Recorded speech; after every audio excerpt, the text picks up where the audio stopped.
بعد أيام على إصدار السفارة الأمريكية في بانكوك تحذيرين من هجوم إرهابي محتمل في الأماكن السياحية للعاصمة، أعلنت الشرطة في تايلاند أنه تم توجيه أصابع الاتهام إلى لبناني يشتبه في محاولته التخطيط لاعتداء في العاصمة.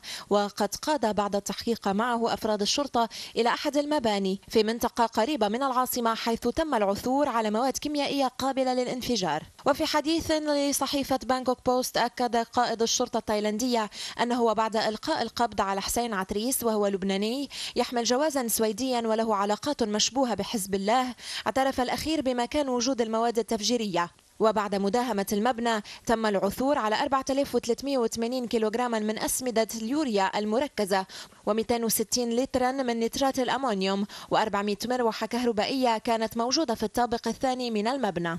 وفي إطار حديثه، أفاد قائد الشرطة أن المشتبه به اعترف أن المجموعة الإرهابية لم تكن تعتزم شن هجمات في تايلاند، بل أرادت فقط إخفاء المكونات ليتم بعد ذلك إخفاؤها وشحنها إلى بلدان أخرى.